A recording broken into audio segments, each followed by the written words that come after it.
ओम श्री गणेशाय नमः। माँ सरस्वती नमः। श्री लक्ष्मी नारायणाय नमो नमः।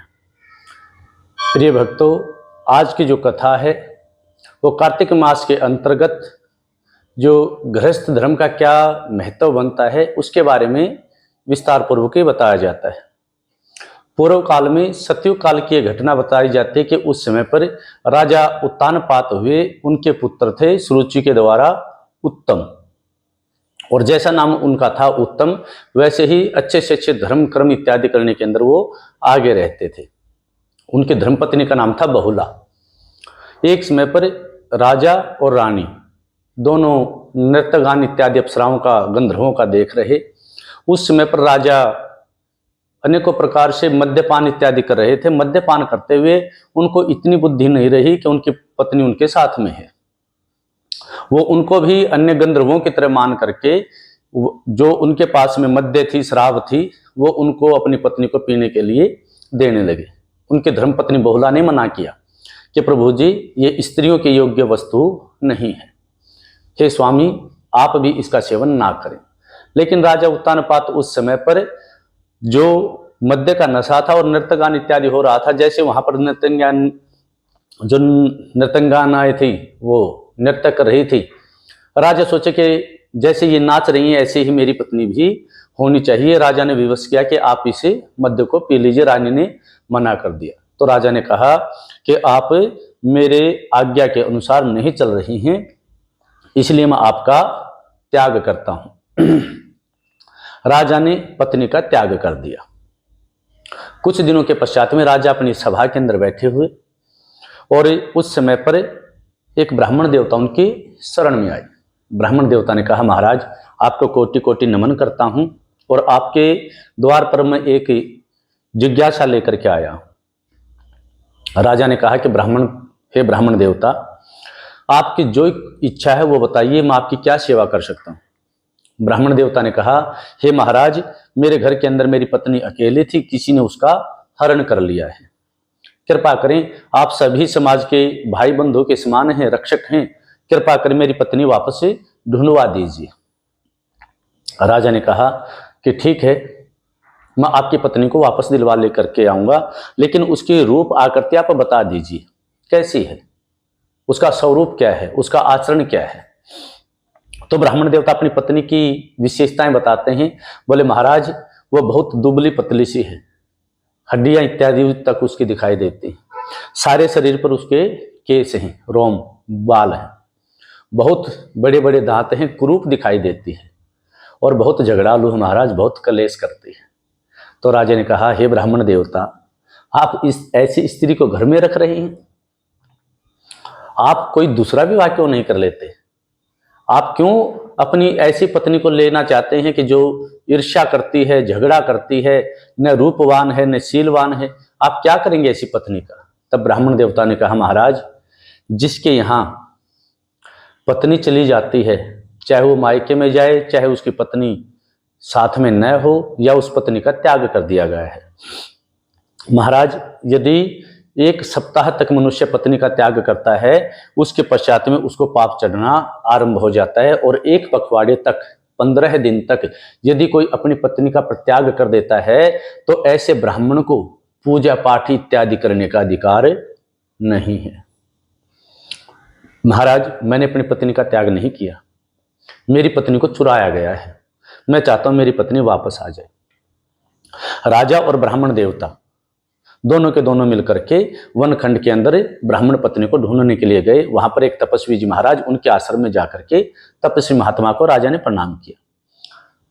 जब राजा को और ब्राह्मण को आया हुआ देखा तो भी तपस्वी जी ने उन दोनों का आदर सत्कार नहीं किया। राजा ने बारंबार प्रार्थना की। बोले, महाराज हम कुछ कष्ट निवारण के लिए आए हैं, बताइए ब्राह्मण पत्नी को किसी अन्य के द्वारा हरण किया गया, वो कहाँ मिलेगी? और सर्वप्रथम मेरे प्रश्न का उत्तर दीजिए। महाराज हम दोनों यहाँ पर आपके पास आए हैं, आपने ब्राह्मण को अर्घ्य दे दिया, लेकिन मुझे अर्घ्य नहीं दिया, मुझे पीने के जल तक नहीं दिया आपने। तब ऋषि महात्मा ने, तपस्वी ने कहा कि महाराज आप जल देने योग्य या जल के पूछने योग्य भी आप नहीं हैं। ब्राह्मण की पत्नी चुराई गई है और आपने अपनी पत्नी का स्वयं त्याग किया है। इसलिए जो स्त्री का त्याग करता है उसको कभी भी मैं जल देने योग्य भी नहीं समझता। यत्र नारीश पूजनते तत्र रमणते तत्र देवता, जहां नारी की पूजा होती है वहां देवताओं का निवास होता है। हे महाराज, स्त्री तो यदि सूरत से या अन्य प्रकार से यदि आचरण को छोड़ करके यदि वो पापी नहीं है, तो चाहे वो द्विशिला है, चाहे वो कलेश करती है, चाहे वो रूपवान न हो, लेकिन प्रत्येक प्रकार से उसकी रक्षा करनी चाहिए। महाराज आपने अपनी पत्नी का परित्याग करके आपके सारे के सारे पुण्य आपने नष्ट कर लिए, इसलिए मैं नहीं मानता कि आप एक अच्छे राजा हैं। एक अच्छे राजा का स्वागत किया जाता है, आप तो अच्छे नहीं हैं। राजा ने कहा, महाराज मैं क्षमा चाहता हूं, लेकिन मैं पहले ब्राह्मण पत्नी को तो ढूंढूं। तब महात्मा ने बताया कि यहाँ पर कोई राक्षस रहता है, वो ब्राह्मण पत्नी को हरण करके लेकर के आया है, आप वन के अंदर प्रवेश कीजिए। राजा साथ में ब्राह्मण देवता और वन के अंदर प्रवेश किया। वन के अंदर प्रवेश करने पर जैसे ब्राह्मण देवता ने बताई थी वैसी ही दुबली पतली हड्डी वाली, ऐसे ही रुएं इत्यादि शरीर के ऊपर ऐसे ही रूप वाली स्त्री उनको दिखाई पड़ी। राजा उनके पास जाकर के पूछने लगे कि आप कौन हैं? तब उसने बताया कि मैं अति रात्रि नामक ब्राह्मण की पुत्री हूं, और जो ब्राह्मण देवता आपके पास अब आए हुए साथ में, मैं उनकी पत्नी हूं। देखिए, कथा के माध्यम से मैं बताना चाहता हूं, ब्राह्मण पत्नी ने यहां पर अपने पति का नाम नहीं लिया। तो कथा कहती है कि स्त्रियों को अपने पति का बार बार नाम नहीं लेना चाहिए। बहुत सारी चीजें सीखने के लिए होती हैं कथा में। तो यहाँ पर हम कथा सुना रहे हैं कि किस प्रकार से ब्राह्मण पत्नी ने कहा कि मैं उन ब्राह्मण देवता की पत्नी हूं और इस ब्राह्मण की मैं पुत्री हूं। राजा ने पूछा, आप यहाँ कैसे आई? तो उसने बताया कि यहाँ पर एक राक्षस रहता है, वो मुझे यहाँ पर हरण करके ले आया है। अद्री नामक राक्षस है, उसका बलाक नामक वो पुत्र है, वो हरण करके लेकर के आया है। राजा उसे राक्षस के पास गए और पूछने लगे, आपने ब्राह्मण पत्नी का हरण क्यों किया? तो राक्षस कहता है, महाराज यहाँ पर यही ब्राह्मण श्रेष्ठ है जो सारे यज्ञ क्रियाओं को जानता है, और जिस भी यज्ञ के अंदर हम पहुंचते हैं उसमें ये मंत्रों के द्वारा हमें भगा देता है। इसलिए मैंने उसकी पत्नी का हरण कर लिया ताकि वो यज्ञ करवाने योग्य ना रहे। अब वो अपने नित्य नैमित्तिक कार्य तक नहीं कर सकता है, यज्ञों की तो बात दूर, इसलिए मैंने ये कार्य किया। तब राजा ने कहा कि देखो, तुमको यदि कोई स्त्री ही प्राप्ति करनी है तो मैं आपकी शादी करवा देता हूँ, विवाह करवा देता हूँ, लेकिन ब्राह्मण पत्नी को वापस लौटा दीजिए। राक्षस ने कहा, महाराज ब्राह्मण देवताओं से कहिएगा कि वो ऐसे यज्ञ करें जिनके अंदर हमको भी आहुतियां प्राप्त हो जाएं, अन्यथा हम और कुछ नहीं चाहते। राक्षस के द्वारा ब्राह्मण पत्नी को मुक्त कर दिया गया। ब्राह्मण देवता अपनी पत्नी को लेकर के वापस आ गए। वापस राजा उसी महात्मा जी के पास में गए। महात्मा जी ने कहा कि महात्मा जी से प्रश्न किया, बोले महाराज अब ये बताइए कि आप तो सब कुछ जानते हैं, मैंने अपने पत्नी का परित्याग किया था, लेकिन अब वो जीवित है कि नहीं है, किस स्थान पर है, ये मैं नहीं जानता। आप मुझे मेरी पत्नी का पता बता दीजिए।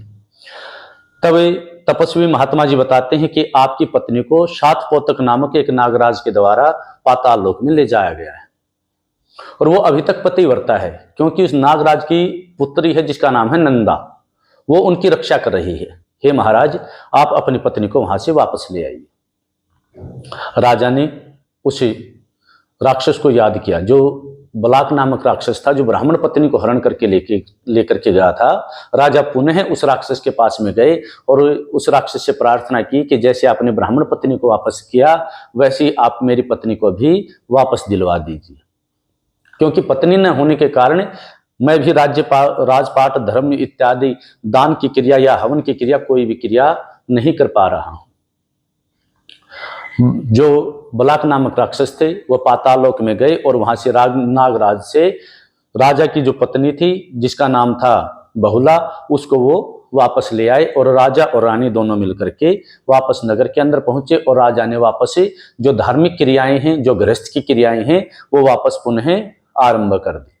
इसलिए इस कथा के माध्यम से बताया जाता है कि कभी भी जब तक कोई स्त्री दुराचारणी ना हो, यदि वो पापी ना हो, तो यदि वो कलेश करती है तो भी, कटु वचन बोलती हो तो भी, या किसी प्रकार से कुरूप है किसी भी प्रकार से त्यागने योग्य नहीं है। इसलिए प्रत्येक अवस्था के अंदर स्त्री का सम्मान किया जाना चाहिए, चाहे वो अपनी पत्नी है, चाहे वो दूसरे की पत्नी है, या अपनी माता है या दूसरे की माता है, अपनी बेटी है या दूसरे की पुत्री है। इसके अंदर पर पुरुष पर इत्यादि के अंदर कभी भी कुदृष्टि न डाल करके उनका आदर मान सत्कार करना चाहिए। ये कथा कार्तिक मास के अंदर गृहस्थ धर्म का आश्रम कितना बड़ा है वो बताती है कि यदि आप गृहस्थ धर्म के अंदर यदि आप अपने धर्म का खंडन कर देते हैं तो आपको आगे की और भी क्रिया करने का, चाहे वो राजपाट है, राजा के लिए राजपाट और ब्राह्मण के लिए अपनी नित्य नैमित्तिक क्रिया या यज्ञ इत्यादि करने की जितनी भी क्रियाएं हैं उनके लिए अयोग्य बता दिया जाता है। इसलिए सबसे प्रार्थना है, घर के अंदर चाहे वो पुत्री है, माता है, पत्नी है, सभी का आदर सत्कार करें। बोले लक्ष्मी नारायण भगवान की जय। बोले बांके बिहारी लाल की जय। नमः।